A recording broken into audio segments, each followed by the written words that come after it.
And the hacks that I'm sharing, they don't ask you to cut out the carbs that you love. This is so important, I want to repeat it. They don't ask you to never eat sugar or pasta or bread again. They're just going to show you how to eat your carbs in a way that's also going to help put your type 2 diabetes into remission.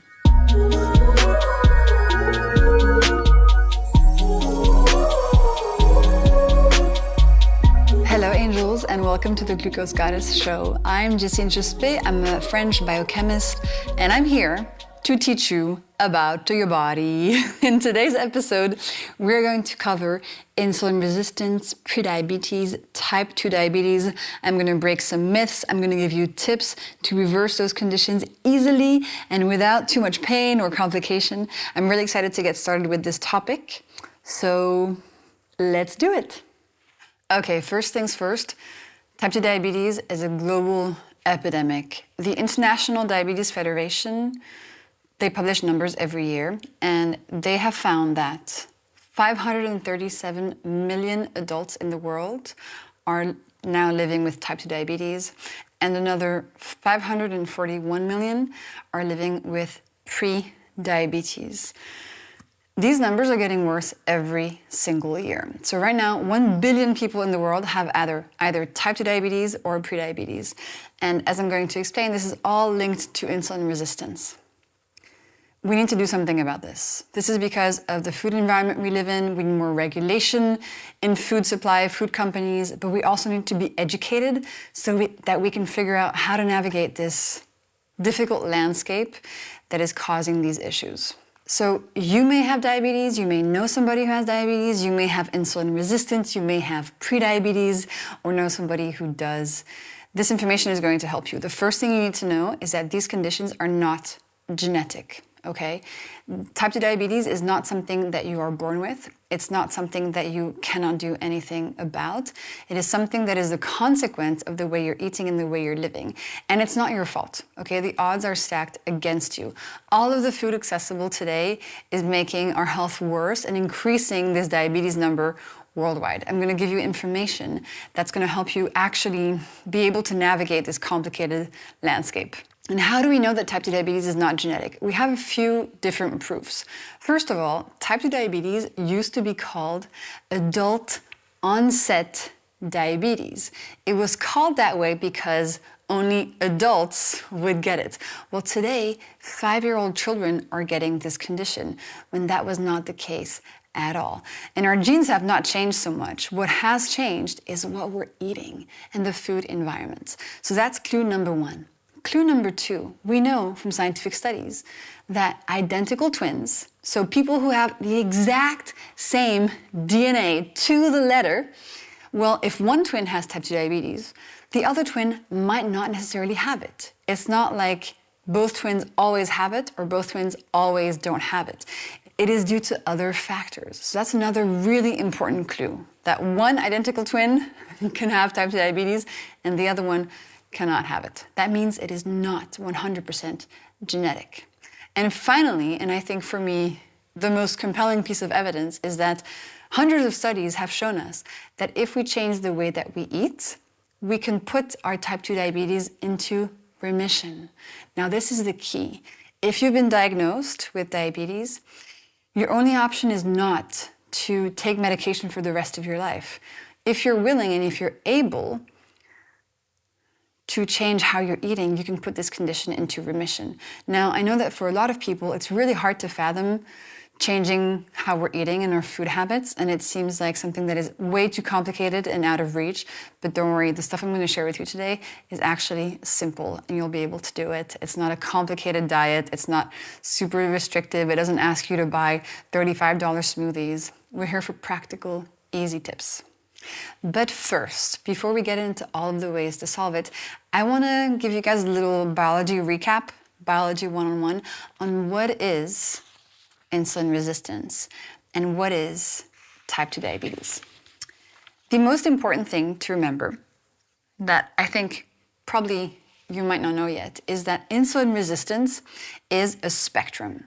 And so we can measure how insulin resistant anybody is at any moment. You can measure me, you can measure yourself, you can measure your mom, your sister, your friend, your colleague. You can measure insulin resistance at any given moment. When you're not insulin resistant, you're called healthy. When you get more insulin resistant, you're called pre-diabetic. And when you get really insulin resistant, then you're called type 2 diabetic. Then you have type 2 diabetes. So insulin resistance and its spectrum is what underpins whether or not you have a diagnosis like prediabetes or type 2 diabetes. So if you've been diagnosed with insulin resistance, well, that means that you're somewhere in that spectrum. Maybe you're getting a little bit close to prediabetes. So insulin resistance moves. You can become more or less insulin resistant depending on how you're living. And the objective is going to be to become less of it. So let's back up even more. What the heck is insulin? Why do we care? What is this insulin resistance thing? Okay, so first things first. Before we talk about insulin, we have to talk about glucose. Don't worry, it's going to be easy. Glucose is your body's favorite source of energy. Okay, every single part of your body, like my fingers that I'm moving right now, my mouth that I'm using to speak to you, your brain as you're listening to me, they're all burning glucose for energy. It's the most important fuel in your body. And the way that you give glucose to your body so that you can have energy is by eating foods. Specifically, by eating two types of foods. By eating starches, so that's bread, pasta, rice, potatoes, oats, and by eating sugars. By sugars, I mean anything that tastes sweet, from an apple to a slice of chocolate cake.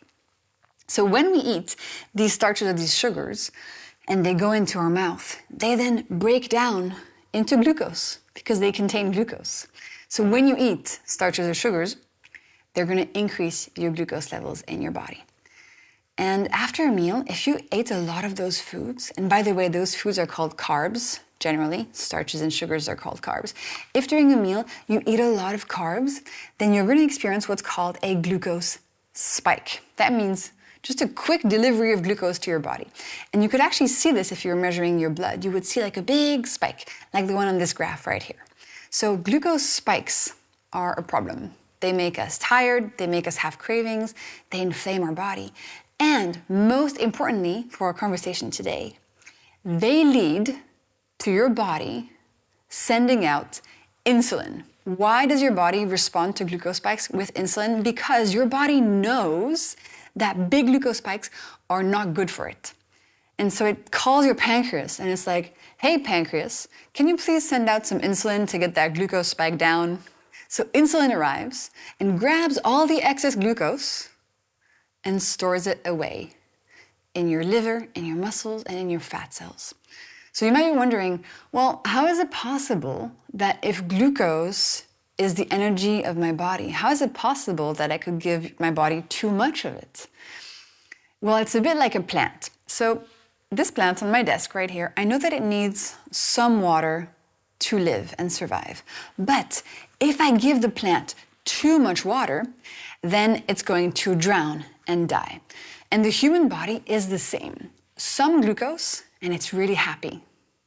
But too much glucose, and problems start happening.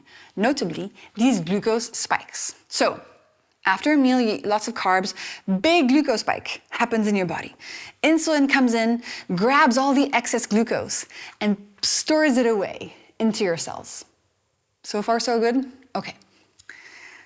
Now, let me tell you a little story about when I was a student, because I have to explain this next part. So, I grew up not drinking any coffee.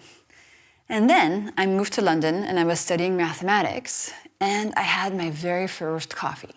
And let me tell you, that very first coffee of my life, it kept me awake for a very long time. I had a super hard time going to bed that night. I was wired. It was crazy. Now, I started getting used to drinking coffee, and then 3 months later, I needed like 3 cups of coffee a day just to stay awake. And I wondered, what's going on? How is it possible that just a few months ago, 1 cup of coffee was keeping me awake for days, basically, and now I need 3 cups just to wake up in the morning and go to class? Well, what happened was that my body got used to the coffee. My body gradually became resistant to the coffee. So I needed to give my body more and more coffee to get the same effect. Well, with insulin, the same thing happens. When there's lots of insulin in your body for a long time, your body slowly becomes resistant to insulin. Just like with the coffee. It needs more and more insulin to do the same thing. And in this case, it needs more and more insulin to grab that glucose and store it away in your cells. So your body starts producing more insulin. But just like with coffee, if you start drinking more and more coffee, you're going to become more and more resistant to it, and you're going to need more and more of it. It's kind of a vicious cycle. In your body, it's the same thing. Over time, maybe a few months or years later, you're going to need so much more insulin to get that glucose out of circulation and into your cells. Your body will have become resistant to the insulin. That is insulin resistance in a nutshell.